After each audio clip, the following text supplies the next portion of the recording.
전쟁은 끝났습니다. 하지만 도성안 그 누구도 안도하지 않았습니다. 창문은 열렸고 피비린내 나던 화살도 멈췄지만 사람들은 환호 대신 낮은 침묵을 택했습니다. 이유는 단순했습니다. 도성의 공기가 너무나 기묘했기 때문입니다. 분명 적은 사라졌는데 긴장은 오히려 이전보다 더 팽팽하게 조여오고 있었습니다. 보통의 전쟁이 끝나면 승리의 함성이나 패배의 통곡이 터져나오기 마련입니다. 그러나 이날의 개경은 정적만이 가득했습니다. 사람들은 깨닫고 있었습니다. 싸움이 끝난 게 아니라 싸움의 방향이 바뀌었다는 사실을 말입니다. 이제 칼끝은 성밖에 아니라 어제까지 어깨를 맞대고 싸웠던 같은 편을 향해 조용히 돌아서고 있었습니다. 이성계의 군대는 이미 도성을 장악했고 고려라는 국가는 사실상 숨이 끊어진 상태였습니다. 그런데 이상한 일이 벌어집니다. 누구도 왕자를 이야기하지 않았고 축배를 들지도 않았습니다. 지금 이 순간 말 한마디 잘못하면 다음 차례가 바로 자기 자신이 될 수 있다는 공포가 도성을 지배했기 때문입니다. 나라가 무너진 자리에 남은 정리라는 작업은 때로 전쟁보다 훨씬 잔인합니다. 어제의 동지들이 서로를 피하기 시작했습니다. 웃음소리가 사라진 자리엔 비수 같은 속삭임이 맹독입니다. 저 사람 고려 때 뭐했지?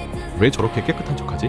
누군가를 쓰러뜨리는데 이제 증거는 필요 없었습니다. 오직 의심과 배제만으로도 사람이 지워질 수 있는 시간이 시작된 것입니다. 이 싸움에는 깃발도 전선도 없습니다. 대신 명당과 기억 그리고 차가운 침묵만이 존재합니다. 이성계는 깨달았습니다. 고려를 무너뜨리는 데는 군대가 필요했지만 고려를 정리하는 데는 사람이 필요하다는 사실을요. 모두가 새 시대를 말했지만 그 뒤에 숨은 진짜 본심은 단 하나였습니다. 누가 남고 누가 사라질 것인가. 이성계는 서두르지 않았습니다. 칼을 휘두르는 대신 조용히 지켜봤습니다. 누구의 이름이 대화에서 사라지는지 누가 외톨이가 되어가는지를 말입니다. 고려의 적은 이미 사라졌습니다. 하지만 피를 흘리지 않는 전쟁이 가장 많은 사람을 지웠습니다. 이제 막 시작된 이 소름 돋는 정리에 관한 이야기입니다. 도성에서 가장 먼저 사라진 것은 사람의 가녀린 목숨이 아니었습니다. 그보다 훨씬 조용하고 비교할 수 없을 만큼 잔인한 무언가가 먼저 지워지기 시작했습니다. 그것은 바로 한 인간의 존재를 증명하는 최소한의 단위, 이름이었습니다. 어제까지 회의 자리에 앉아 당당히 의견을 개진하던 사람이 오늘은 그 누구도 부르지 않는 투명한 존재가 되어버렸습니다. 그가 어디로 사라졌는지 묻는 이는 없었고 왜 오늘 보이지 않는지를 집요하게 캐묻는 목소리도 없었습니다. 마치 처음부터 그 자리에 없었던 사람처럼 사람들의 기억 속에서 이름이 먼저 삭제되고 있었습니다. 사람들은 이 기괴한 방식이 이 비정한 안세에서 가장 안전하게 살아남는 길이라는 것을 본능적으로 알아차리고 있었습니다. 이 시기의 개경에서는 새로운 법도 서슬퍼런 새로운 명령도 굳이 필요하지 않았습니다. 누군가와 가까이 지냈다는 사실 하나만으로도 충분히 위험해질 수 있었고 어제의 정당한 선택이 오늘의 씻지 못할 죄가 되는 일이 너무도 쉽게 벌어졌기 때문입니다. 그래서 사람들은 스스로 거리를 두기 시작했습니다. 말을 아꼈고 시선을 피했으며 과거에 누구와 함께 있었는지조차 전혀 기억나지 않는 척 연기했습니다. 함께 차를 마시고 시를 읊던 동료의 이름조차 입 밖으로 내지 않는 것, 그것이 개경의 새로운 생존 규칙이었습니다. 특히 가장 위험한 낙인이 찍힌 이들은 아이러니하게도 고려라는 국가를 위해 가장 열심히 일했던 사람들이었습니다. 한때의 성실함은 더 이상 미덕이 아니었습니다. 어느 편의 명령을 충실히 따랐는지 누구의 인장이 찍힌 결제 서류를 받았는지 그 모든 성실의 기록이 이제는 자신의 목줄을 재는 생존의 위협이 되어 돌아왔기 때문입니다. 사람들은 차라리 과거에 아무것도 하지 않았던 척, 국가의 그 어떤 중대한 결정에도 관여하지 않았던 무능한 존재인 척하기를 필사적으로 택했습니다. 성실했던 관리들은 자신의 흔적을 지우기 위해 스스로를 부정하는 지옥 같은 시간을 견뎌야만 했습니다. 도성의 공기는 날이 갈수록 점점 더 기이해졌습니다. 표면적으로는 평온한 일상이 흐르는 듯했지만 사람들 사이의 대화 속에는 항상 메울 수 없는 거대한 빈자리가 존재했습니다. 그 사람은 요즘 어떻게 지내나? 라는 일상적인 질문은 끝내 완성되지 못했고 그 질문이 나오기 직전 모두가 약속이라도 한 듯 화제를 다른 곳으로 돌렸습니다. 차마 불려나오지 못한 이름 하나하나가 그렇게 사람들의 외면 속에서 조용히 매립되고 있었습니다. 이성계는 이 잔인한 광경을 도성의 가장 높은 곳에서 혹은 가장 깊은 곳에서 묵묵히 지켜봤습니다. 그는 누군가를 특정하여 지우라고 명령하지도 않았고 누군가를 끝까지 보호하겠다고 달콤한 약속을 건네지도 않았습니다. 그는 단지 공포에 질린 사람들이 어떻게 스스로를 검열하고 서로를 정리해 나가는지를 차가운 눈으로 보고 있었습니다. 칼을 들지 않아도 피를 낭자하게 흘리지 않아도 인간은 생존 앞에서 충분히 타인에게 잔인해질 수 있다는 사실을 그는 이 침묵을 통해 확인하고 있었던 것입니다. 그리고 이 소리 없는 정리는 도성을 향해 아주 분명한 신호를 보내고 있었습니다. 이제 이 무너진 나라에서 살아남는 유일한 기준은 능력도, 국가를 향한 충성도, 과거의 눈부신 공로도 아니었습니다. 오직 하나, 누구와도 깊게 엮이지 않았는가라는 서글픈 회피뿐이었습니다. 고려는 이렇게 서서히 사라지고 있었습니다. 외적의 불길에 타지 않았고 성벽이 무너진 것도 아니었습니다. 다만 사람들이 서로를 더 이상 기억하지 않기로, 서로의 이름을 부르지 않기로 선택하는 그 순간부터 이 나라는 내부에서부터 조용히 지워지고 있었던 것입니다. 이성계는 누구보다 잘 알고 있었습니다. 이 기묘한 침묵이 끝나는 순간 비로소 누군가는 정말로 손에 피를 묻혀야 하는 진짜 전쟁의 단계가 온다는 것을 말입니다. 침묵으로 가릴 수 없는 이름들, 외면할 수 없는 거물들이 수면 위로 떠오르기 시작할 때 고려의 장례식은 비로소 피의 색깔을 띠게 될 것입니다. 그 첫 번째 이름이 왜 더 이상 숨겨질 수 없게 되었는지 그 비극적인 필연을 보게 됩니다. 침묵은 영원할 수 없었습니다. 아무리 많은 이름을 대화 속에서 지워내고 기억에서 삭제하려 애써도 끝내 감출 수 없는 진실의 순간은 반드시 찾아옵니다. 그것은 거창한 선언도 요란한 처형도 아니었습니다. 어느 평범한 오후 누군가의 입에서 흘러나온 무심한 질문 하나에서 시작되었습니다. 그런데 그 사람은 왜 아직도 저 자리에 남아있는 것입니까? 도성의 공기는 그날을 기점으로 완전히 뒤바뀌었습니다. 모두가 애써 외면해왔던 금기된 이름 하나가 수면 위로 떠올랐기 때문입니다. 그는 고려 말기 국가의 명문을 가르던 수많은 결정의 한복판에 서 있었던 실무자였습니다. 개경의 공식 문서에는 그의 인장이 선명히 찍혀 있었고 정책 마디마디에는 그의 판단이 서려 있었습니다. 그는 지나치게 많은 것을 알고 있었고 지나치게 열심히 고려를 위해 일했던 사람이었습니다. 그 성실함이 이제는 지워지지 않는 낙인이 되어 그를 압박하기 시작한 것입니다. 사람들은 즉시 극심한 불안에 휩싸였습니다. 그 이름이 공공연하게 불려나오는 순간 침묵으로 유지되던 공동체의 균형이 무너질 수 있다는 사실을 직감했기 때문입니다. 누군가는 당황하며 고개를 저었고 누군가는 헛기침으로 화제를 돌리려 했었습니다. 하지만 이미 늦었습니다. 그 이름은 이미 차가운 공기 중에 흩뿌려졌고 더 이상 주워 담을 수 없었습니다. 누군가의 기억이 기록으로 소환되는 순간 평화로운 은폐의 시간은 강제로 종료되었습니다. 그리고 그날 밤 기어이 그 사람이 사라졌습니다. 문을 부수는 소음도 비명도 들리지 않았습니다. 이웃들은 아무것도 보지 못했고 듣지 못했다고 입을 모았습니다. 그는 증발했습니다. 집안 물건들은 제자리에 놓여 있었고 그가 읽던 서류와 붓도 책상 위에 그대로 남겨져 있었습니다. 급히 도망친 흔적조차 보이지 않는 마치 처음부터 그 자리에 살던 사람이 없었던 것처럼 너무나 정교하고 적막한 부재였습니다. 이것은 죽음보다 더 지독한 공포였습니다. 존재 자체가 지워진 실종은 남겨진 이들의 상상력을 가장 잔인한 곳으로 몰아넣었습니다. 도성은 즉시 이 기괴한 사건에 반응했습니다. 그러나 그 본질은 슬픔이 아니라 처절한 계산뿐이었습니다. 사람들은 사라진 이를 애도하는 대신 자문했습니다. 그가 사라졌다면 그 다음 순번은 누구인가? 사람들은 이제 자신의 이름이 언제쯤 어둠 속으로 불려나갈지를 계산하기 시작했습니다. 그와 사소한 친분이라도 있었는지,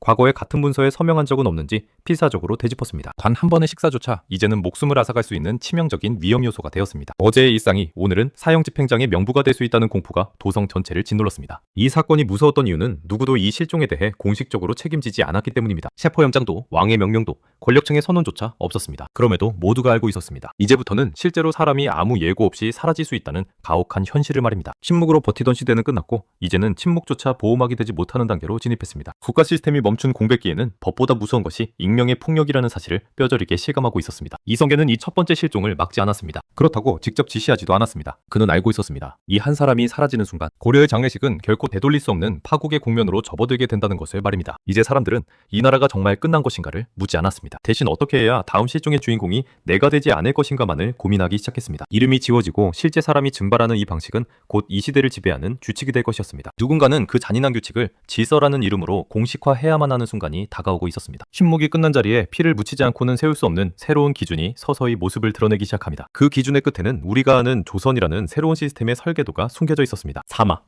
사람이 사라지는 일이 반복되자 도성은 더 이상 침묵으로 버틸 수 없는 임계점에 도달했습니다. 이름이 지워지고 실무자가 흔적 없이 증발하는 사건이 단 한 번으로 끝났다면 모두가 모른 척 넘어갈 수 있었을지도 모릅니다. 그러나 두 번째, 세 번째 빈자리가 연달아 생겨나자 사람들은 본능적으로 깨달았습니다. 이 혼란이 우연이 아니라면, 그리고 이 정체모를 공포가 계속될 것이라면 이제는 피할 수 없는 선택의 순간이 왔다는 사실을 말입니다. 당시 개경이 직면한 문제는 명확했습니다. 이 기괴한 실종들을 누군가의 사적인 범죄로 남길 것인가, 아니면 새 시대를 위한 필연적인 정리 과정으로 묶어버릴 것인가 하는 갈림길이었습니다. 만약 이것이 통제되지 않는 무질서한 폭력으로 규정된다면 도성은 즉시 복수의 연쇄라는 파국으로 빠져들 것입니다. 오늘 사라진 사람이 억울하게 희생된 것이라면 내일은 또 다른 누군가가 복수의 칼을 들 명분을 얻게 되기 때문입니다. 반대로 이 실종들이 특정한 기준과 논리, 즉 공식적인 시대의 서사로 재편되는 순간 사람들은 비로소 공포를 관리 가능한 영역의 두려움으로 바꾸게 됩니다. 누가 위험하고 누가 안전한지를 판별할 수만 있다면 인간은 생존을 위해 스스로를 통제하기 시작하기 때문입니다. 이때부터 도성에서는 미묘한 심리적 변화가 감지되었습니다. 더 이상 저작거리에서 누가 사라졌다는 식의 자극적인 소문은 돌지 않았습니다. 대신 이런 말들이 차분하고 낮은 목소리로 오가기 시작했습니다. 그 사람은 이번에 정리될 대상이었다고 하더라. 혹은 시대가 바뀌는데 어쩔 수 없는 일 아니게나. 이 짧은 문장들은 잔인했습니다. 그러나 동시에 놀라울 정도로 효과적이었습니다. 실종은 더 이상 설명되지 않아도 되는 불가항력의 사건이 되었고 개개인의 공포는 시대적 비용이라는 거대한 명분 아래로 흡수되었습니다. 사람들은 사라진 이들을 위해 분노하는 대신 스스로를 점검하기 시작했습니다. 나는 과연 안전한가?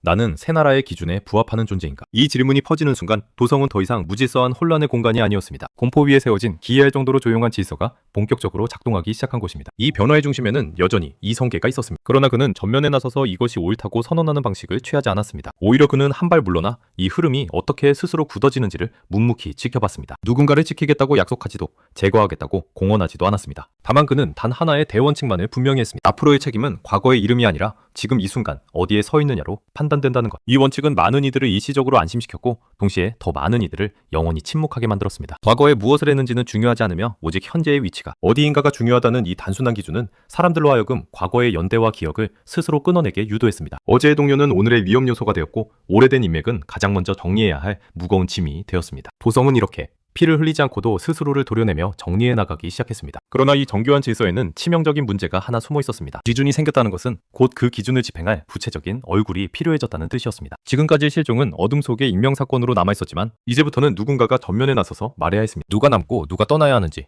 그리고 이 비정한 질서의 최종 책임자가 누구인지 말입니다. 사람들은 서서히 깨닫기 시작했습니다. 익명성에 숨어 침묵하던 시대는 끝났고 이제는 그 침묵의 바다 위에 누군가의 이름을 실질적으로 올릴 차례가 다가오고 있다는 사실을 말입니다. 그리고 그 이름이 누구일지 도성의 모든 시선은 점점 하나의 방향으로 모이기 시작했습니다. 피할 수 없는 결단의 순간이 다가오고 있었습니다. 이 질서를 공식화할 첫 번째 얼굴이 왜 선택될 수밖에 없었는지, 그리고 그 선택이 어떤 거대한 피해 폭풍을 공식화하게 되는지를 보게 될 것입니다. 오마!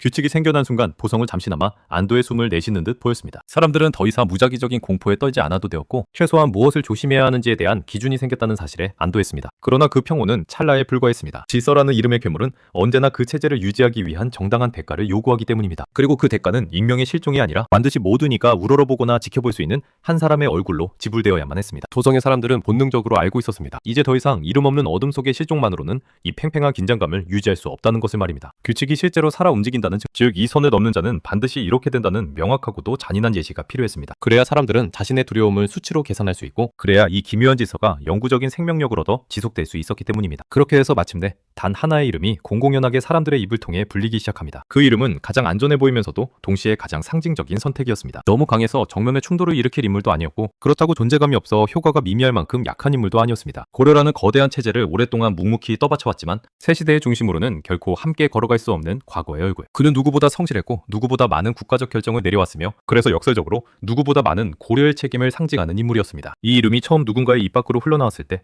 도성은 기이한 침묵에 잠겼습니다. 누군가는 조용히 고개를 끄덕였고 누군가는 애써 시선을 피하며 못 들은 척했습니다. 하지만 그 누구도 왜 하필 그 사람인가라고 묻지 않았습니다. 그 합리적인 의문이 제기되지 않았다는 사실 자체가 이미 도성의 모든 이가 이 잔인한 선택에 묵시적으로 동의하고 있다는 가장 명백한 증거였습니다. 이제 모든 것은 너무나 빠르고 정교하게 흘러갔습니다. 그가 과거에 내렸던 모든 결정은 시대의 잣대로 다시 잘리기 시작했습니다. 어제까지 책임감 있는 고뇌의 판단이라 칭송받던 기록들은 오늘부로 시대를 읽지 못한 반역적죄로 둔갑했습니다. 그가 평생 충성했던 대상은 제거해야 할 암덩어리가 되었고, 그가 지키려 했던 질서는 낡고 부패한 체제의 잔재로 규정되었습니다. 그 누구도 그를 적극적으로 변호하지 않았습니다. 변호하는 입술을 떼는 순간 다음번 선택될 얼굴이 자기 자신이 될 수 있다는 공포가 그들의 혀를 굳게 얼려버렸기 때문입니다. 가장 소름 돋는 지점은 이 모든 과정이 공식적인 재판이나 지엄한 선언 없이 진행되었다는 점입니다. 아무도 입 밖으로 처벌하겠다고 말하지 않았고 아무도 그를 제거하라고 외치지 않았습니다. 그럼에도 불구하고 도성의 모든 사람은 정확히 이해하고 있었습니다. 이제부터 이 새로운 질서는 화려한 말이 아니라 단호한 결과로 설명될 것이라는 사실을 말입니다. 이성계는 이번에도 전면에 나서지 않았습니다. 그는 이 첫 번째 희생의 얼굴이 선택되는 과정을 막지도 않았지만 그렇다고 해서 억지로 재촉하지도 않았습니다. 다만 그는 깊이 알고 있었습니다. 이 상징적인 인물이 공식적으로 정리되는 순간 이 도성은 더 이상 되돌아갈 수 없는 강을 건너게 된다는 것을 말입니다. 침묵으로 일관하던 은밀한 정리는 끝났습니다. 이제 질서는 스스로의 정당성을 증명하기 위해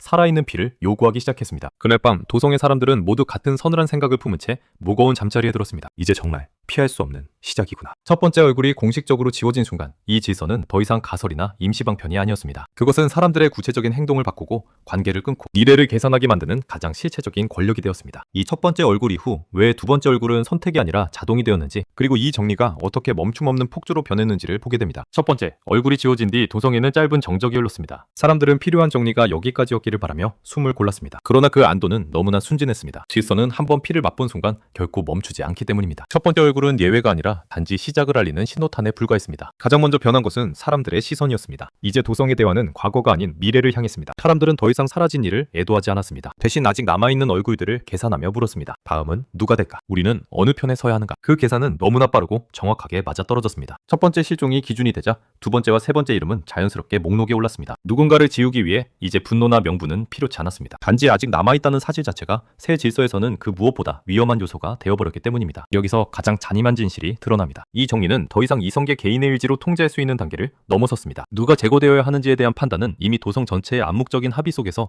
자동으로 굴러가고 있었습니다. 사람들은 더 이상 이것이 정당한가를 묻지 않았습니다. 그 질문을 던지는 순간 다음 얼굴이 자신이 될 수 있음을 모두가 알고 있었기 때문입니다. 그래서 사람들은 오직 하나만 확인했습니다. 내 이름은 아직 불리지 않았는가? 고래는 이제 완전히 끝났습니다. 애도의 시간도 침묵의 시간도 지나갔습니다. 지금 도성에서 벌어지는 것은 죽은 나라를 위한 예우가 아니라 살아남기 위한 잔혹한 선별 작업이었습니다. 그리고 이 선별은 곧 한계에 부딪히게 될 것입니다. 얼굴을 하나씩 지우는 방식은 결국 더 거대한 근원을 향할 수밖에 없기 때문입니다. 다음 이야기에서는 이 통제되지 않는 정리가 어떻게 폭주로 변해가는지, 그리고 이성계가 왜 더 이상 정리자로 남을 수 없게 되었는지를 다룹니다. 질서는 이미 피를 요구하기 시작했고 그 갈증은 이제 몇 명의 얼굴로는 결코 채워지지 않을 것입니다. 이 이야기가 흥미로우셨다면 구독과 좋아요로 다음 이야기를 이어갈 힘을 보태주세요. 다음 화에서는 이 정리를 피하려 했던 모든 선택이 왜 결국 같은 이름으로 수렴했는지 그 운명을 함께 보게 될 것입니다.